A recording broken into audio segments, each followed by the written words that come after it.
Hey, so I've never given a talk this early, so I hope everybody's awake. It's a really easy topic. It's about cryptographically secure random number generators.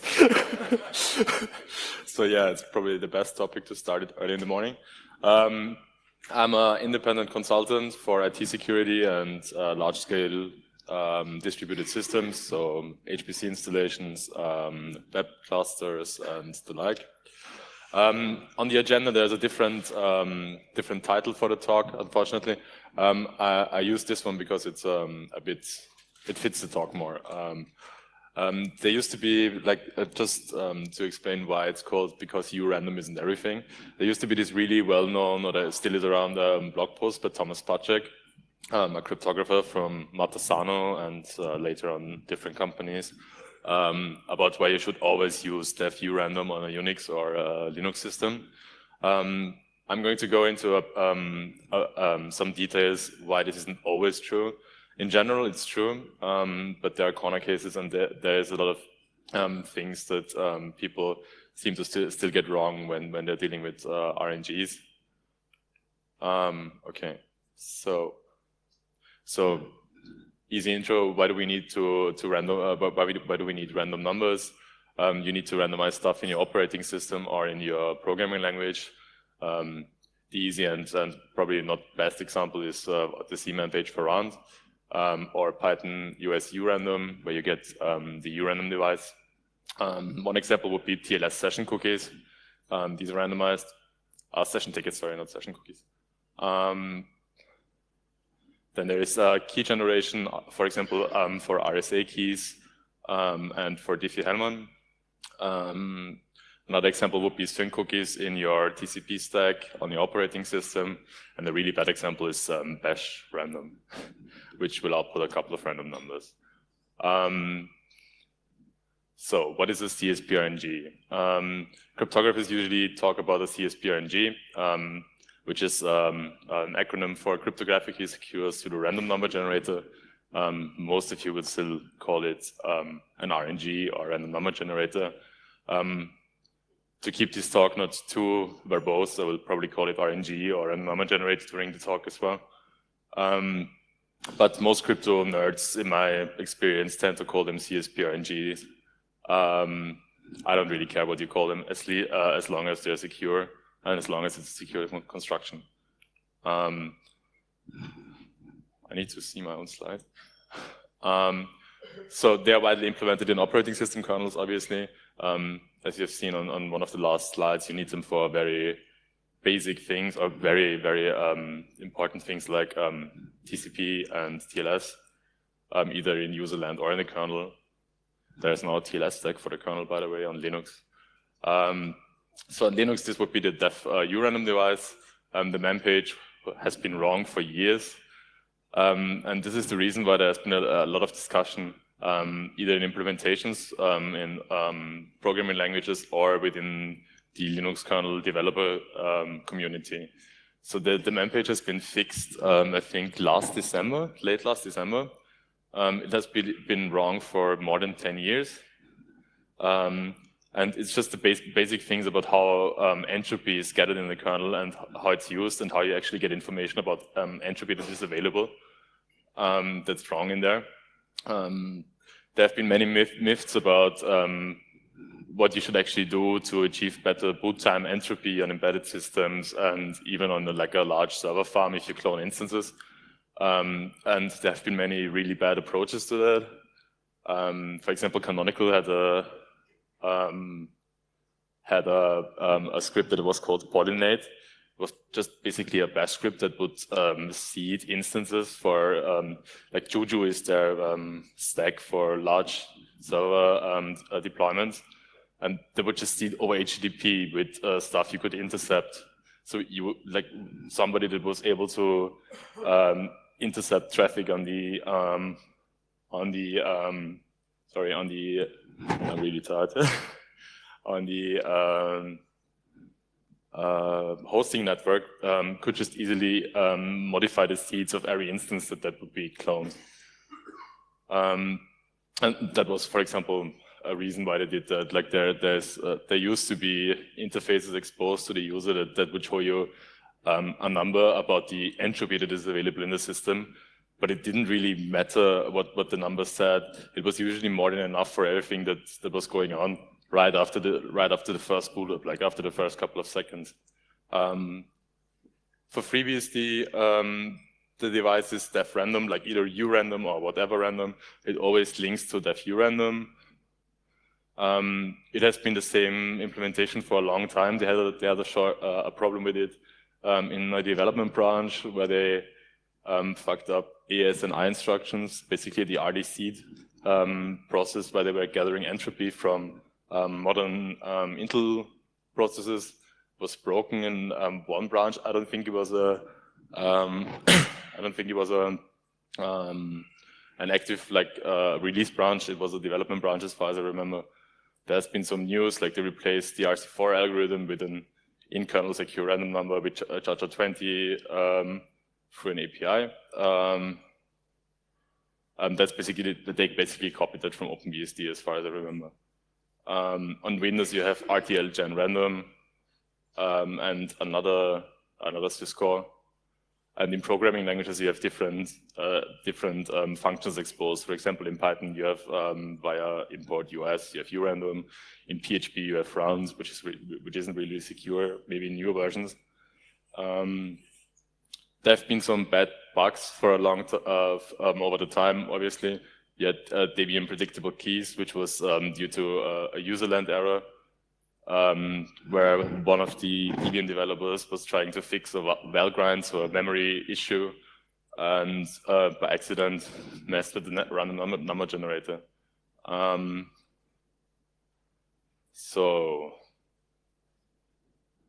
Many use the kernel-provided CSPRNG. Many programming languages, others use OpenSSL, or even worse, custom random number generators, which is bad. I'll come back to OpenSSL. OpenSSL is a user space library, as most of you know. And as far as I know, like there has been a recent blog post by the OpenSSL core team that they'll look into their random number generator facility and how it works, and that they'll do a proper audit of it. I'm not sure where they are right now with that, but for most use cases, the OpenSSL RNG is quite good for TLS, but I don't know if it's really audited for general use cases you might want in a programming languages. And I haven't seen proper audits of it. I know that some people have public and private bugs with the OpenSSL RNG, at least in earlier versions. And it has been a really recent issue with GCC, which generated incorrect code for RD-rand and RDC intrinsics. It was just nice to put in there. So even your compiler could get this wrong, right? Even your compiler could mess with RD-rand and RDC specific code that you might use to build a custom random number generator, right? So you really have to know the whole stack, the whole operating system.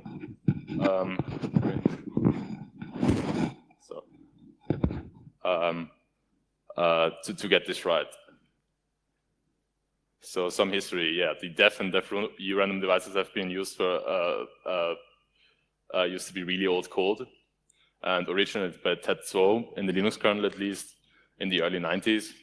Haven't been changed around a lot as far as I know, like except for minor documentation commits and some bug fixes that haven't been really like security disasters.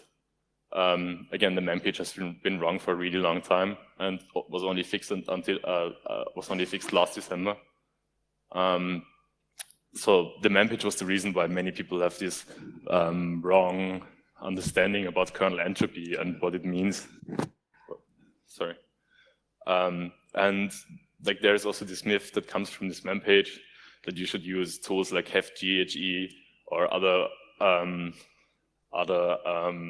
tools that will improve your system entropy on embedded systems or on your server farm.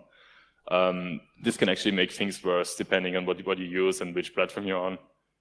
There's this nice blog post by DJB on entropy attacks, for example, if you want to look into more academic details of that.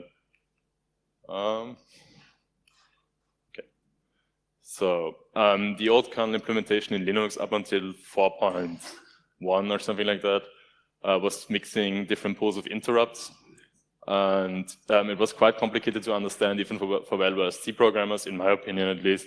I talked to a couple of people who were kernel developers and said they're not touching it. They know it works, but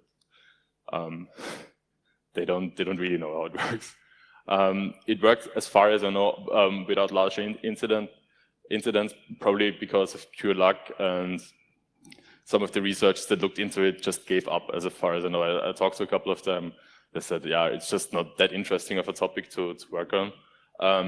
But there's two really well written blog posts about that. One is by Aaron Topnons. It's about the old Linux kernel random number generator facility, so defu random. And there's an academic paper from 2012 with like 25 pages that explains the old random number generator facility in the Linux kernel really well. So if you want to get into that, you can read up on that. But it's not the current implementation. So the current implementation is a different one. After long discussions and advice by cryptographers and security engineers, the design was changed in a random C jar device, and it's based on the old pools that they already have in there, and AES-NI instructions if they're available on this on the platform. So if you're running on a modern Intel or AMD CPU, you'll have these instructions available. So AES-NI has these RD-seed instructions, and they are XOR to charger20. So even if there would be like, so the idea behind this comes originally, as far as I know, from Google's branch of OpenSSL, which is called Boring SSL by Adam Langley. The idea is if Intel has like this intention to have a bad seed in his, or is biasing the seed of the CPU, or somebody like the Chinese manufacturer of some chips was messing with the hardware and would bias the output of this instruction, like storing it against this PRF charger20, you would still have a secure output. And that with like high performance. And it's quite neat, and it's backtracking resistant, so that means even if you have at some point in time you find out what the seed would be, you cannot go back in time and find out earlier, how to say that, earlier states of the random number generator. That's like the easy way to explain it. That's like not a really good benchmark, but you can see that it's quite fast. So that's like 90 megabytes with DD, and DD used to be like a couple of megabytes with the old implementation. Of course, you can do a proper benchmark. Apart from that, there's been other major work overhauling the crypto code in the kernel that started with Linux 4.2. So there's a backtracking protection was added. This is this commit. One nice thing I found in the whole development history was like this post by that. So was with defu random, we were always emitting more bytes than we needed. Always more bytes than we had entropy available, because not blocking was considered more important. Previously, we were relying on the security of SHA-1 with ASCT DRVG, which is the internal kernel developer name for the new design. We rely on the security of AES. It doesn't track entropy anymore because the cryptographically secure random number generator in their terminology is faster. So the exposed, like there used to be this proc device that was exposed that would tell you how much entropy the kernel has available. That's just gone. So people cannot mess with that anymore or try to write more entropy into the random device. Yeah, they replaced the urandom pool with a CRNG. There's a couple of other nice comments on that. And one important thing is like this post by Nikos from GNU TLS. I know when I share this opinion to the defense, they will have to provide a call which doesn't make applications fail in the following scenario. Crypto-SSL libraries are compiled to use get-random because it's available in the libc and in the kernel. Everything works fine. The administrator downgrades the kernel to a version without get-random because this network card works better with that version, Mayhem as application phase. So you may have heard that there's this get-random syscall that is now in newer versions of libc that is exposed to people. But yeah, this would be like a way to break user-land applications that rely on that. So they also made urandom scalable for silly user-land programs. That was the commit. It's just something that is specific to NUMA systems with a lot of cores and with a lot of sockets. Sorry.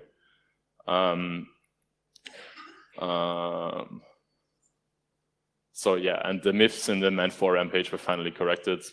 Again, that took years, and it's one of the major things. It's so important for this talk because it's why a lot of the programming language designers were so hard to convince that they should change what they were using to use the operating system provided random number generator. So to go into that, Ruby has been using since really early versions the OpenSSL random number generator, which is designed for TLS, and as far as I know, it's quite secure for TLS, but it's not a general purpose RNG, or at least it hasn't been properly audited as far as I know for that use case. There has been this really long discussion about changing that. So I found a bug report in the Ruby core language bug tracker where somebody noticed that like a couple of years ago and said, are you guys changing that at some point? Using the OpenSSL RNG might not be the best option available, just use urandom on if it's available, or depending on which operating system you're on, choose the appropriate kernel facility. So I picked this bug report up and then posted it on Twitter, among other things, and sent it to a couple of people. And like a lot of security engineers and cryptographers were chiming into the thread and writing them they should change this. And they really didn't see why. So it's like, I got a response with please don't root to like a really long and intricate discussion about why they should change this. And they also said like secure random, that's like the facility in Ruby for secure random numbers and bytes without OpenSSL or comparable alternatives is nonsense. So I think that's a legendary bug, just because it goes on forever. It's like almost 50 messages or something like that. And then in the end, after they changed the man page for the Linux kernel in late December, they actually changed the whole facility. Like 10 cryptographers and security engineers trying to convince them with like dozens of blog posts. I posted a couple of academic papers on the topic. Didn't convince them to change the secure random facility from OpenSSL to something that is more sane. What they do now is use something similar to what Frank Dennis wrote, libsodium. They have their own implementation that is kind of based on what OpenBSD does. But their design, I've looked at it, it actually looks quite sensible. So depending on which system you're on, it will use the appropriate kernel facility. Because you might not always be on Linux, right? Some people will use Ruby on Windows or on OpenBSD. Yeah, for the time being, Tony Aricheri wrote a wrapper for the thing, which was called sysrandom. That was just an replacement that would just override the function call and use urandom. Or he actually used libsodium in that, or the relevant libsodium code. I think Frank Dennis is giving a talk on libsodium later on in the day if you're interested in what the whole library does. It's a really good cryptography library in my opinion. And the code is quite good.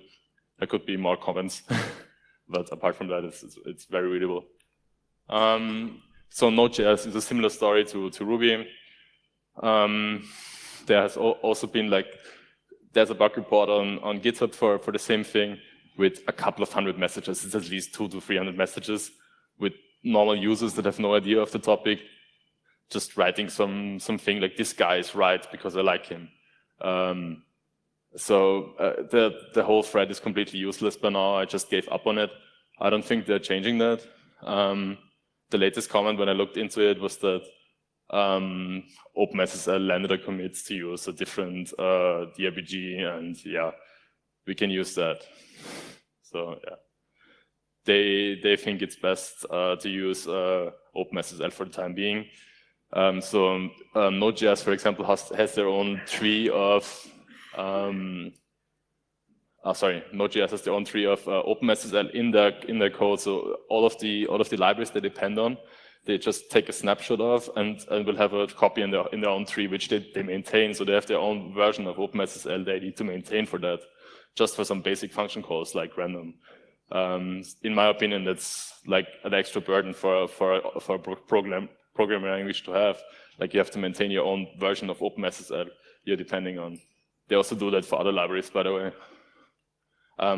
Same issue with Erlang, as far as I know. Like, I looked at it and it looks exactly the same as Ruby and Node.js. As far as I know, nobody brought it up with the Erlang people for now. I wrote to some of them, some of the developers, but haven't really got any feedback. It was like a year ago already, more than a year. Yeah, Python has been secure for a long time. Like, there isn't any issue with Python 2 or Python 3 when it comes to secure random numbers. It will use the appropriate facility depending on the operating system you're on. Although it's called us.urandom, it will always use the appropriate facility from the kernel. But they have an improvement lately in Python 3 if there are insecure values in some corner cases. So yeah, the OpenSSL RNG, why shouldn't you use that? It's not thread safe, it's user space, and it's prone to bugs. So if somebody wants to attack the RNG in a certain application and doesn't have access to the application itself, or it's like a distributed system where they would access this facility on another machine, it would make sense to attack, for example, the OpenSSL RNG. And it's not even, like, if you look at the issues, the open issues in OpenSSL and the wiki from OpenSSL, it says do not use this as a RNG for anything serious except for maybe TLS, because we're using that for TLS as well, and that works quite well. So and that's the stuff I brought up with the Ruby guys, and in Node.js, like I told them, even the OpenSSL team says you shouldn't use their RNG for like general purpose things that aren't TLS specific, and nobody was convinced by that. I don't know.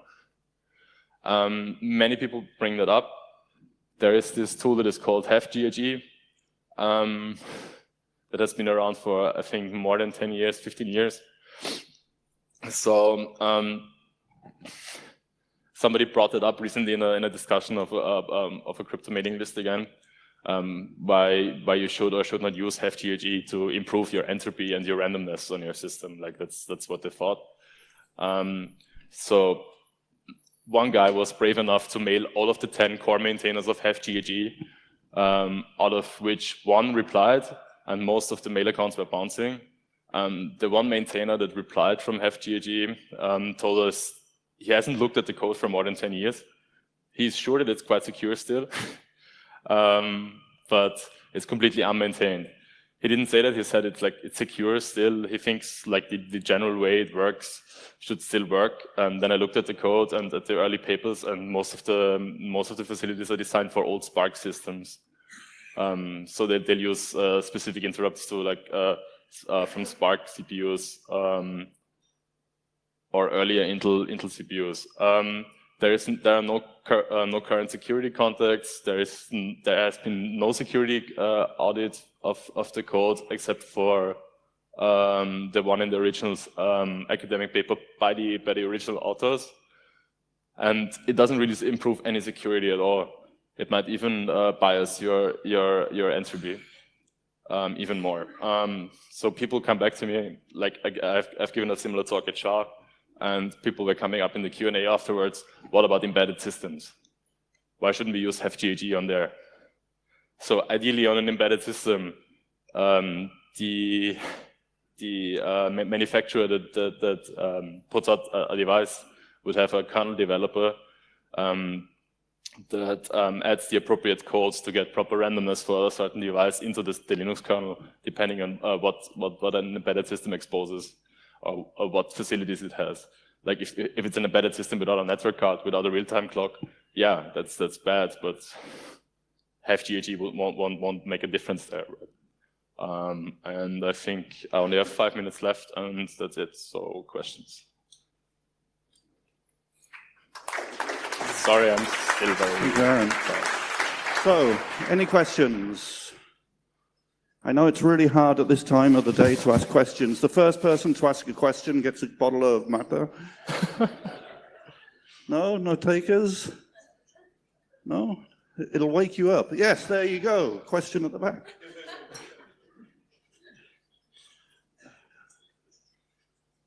People will do anything for this. Have your Mata and the microphone there. Hello. When you often said in your talk that you weren't able to convince people to improve things or not to do things, from your point of view, what would be needed in the future to convince people not to do things that will break other things? You mean for example, the Ruby core developers? Yeah, exactly. Yeah, but what was needed in their case was for the Linux kernel documentation team to change the random number mem page, and that was it. Okay. So they were completely, like all of the statements were completely relying on statements made in the old and wrong random mem page. Since that was fixed last December, they said, okay, we're going to use something that looks more convincing, and they actually did some research on that. It really depends on the developers you get to speak to. I mean, some of them are really stubborn, others will be easy to talk to and convince, at least, especially if there's like 10 people telling them the same thing. Some of them have great academic track records, but they just didn't care. It really depends on the project and the people you're dealing with, I guess. So in general, it would be more people pitching in and talking to people. I mean, on some of these bug reports, we had like 5 cryptographers and a couple of security engineers writing to them and telling them the same thing over and over again. And I sent them like 10 academic papers on the topic and like linked to the OpenSSL wiki and mem pages and everything, but that didn't help at all. Only after the Linux kernel documentation team changed the mem page around to something sane, they actually changed the way they expose the random number generator in secure random in the function calls of Ruby. So yeah, it really depends on the project you're dealing with and the people you're dealing with, I guess. Okay, thanks. There is no general answer to that. I don't know. Okay, thank you. Any more questions? I can bribe you with more bottles of Mata if you want. Oh, another question. As soon as I mention that, everybody wants to ask questions.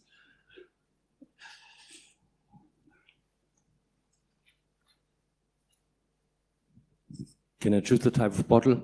Yeah. Can I choose the type of bottle? Yeah, you can have beer as well. Oh, great. Why is the random generator sufficient for OpenSSL, but not sufficient for other things? It's only been audited for TLS, so for the TLS use case. People have been looking at OpenSSL in general. If they audit it, they've been looking at it as a TLS library. But some people, it's a general cryptography library, right? You can use it for disk encryption as well, or just handshakes in like your custom crypto protocol you're trying to build. But most of the security audits have been focused on TLS, and as far as I know, there hasn't been a proper audit of the random number generator. But from what I know from, like, for example, Google security engineers, they looked at it, at least for the TLS use case and for the stuff they were using it initially for. They changed the whole facility afterwards in CSPRNGs in their own fork of OpenSSL, which they use internally. But for that use case, as far as I know, it's secure, but there hasn't been a proper audit. The OpenSSL team has announced that they're going to do a proper audit and change the design of the random number generator in the future. So there has been a recent blog post, I think like two months ago or something like that. Okay, thanks. Any other questions? By the way, the offer. Oh yeah, see, more people want Matter. This is a one-time only offer, eh? It's only for the early birds that come to the first talk. Just small questions regarding virtual machines. How do you deal with, Flow VM implementations that are relying on iOS NI command or instruction set, which is basically sometimes broken on VM? So what is the impact of having, for example, broken VM implementations, not properly using the instruction set for the iOS NI? Come again? So if you have a set of VMs and you have one VM implementation that are not properly having the instruction set from the home OS or the home hardware, where the iOS NI instruction set is available, but then they virtualize a set of the instructions. What is the impact of Flow implementations on the VM side for such kind of things?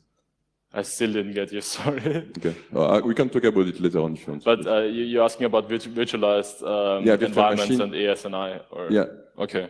Have you seen some broken implementation on virtual side on those one? Or? Like, it's very possible that there are some bugs, but I haven't seen anything in that direction. It's probably best to talk to people from VMware.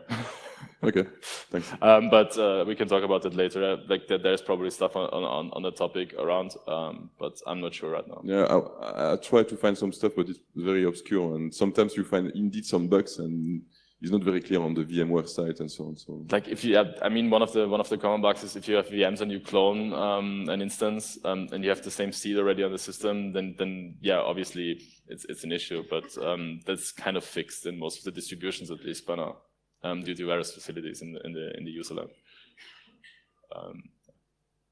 Okay, more questions?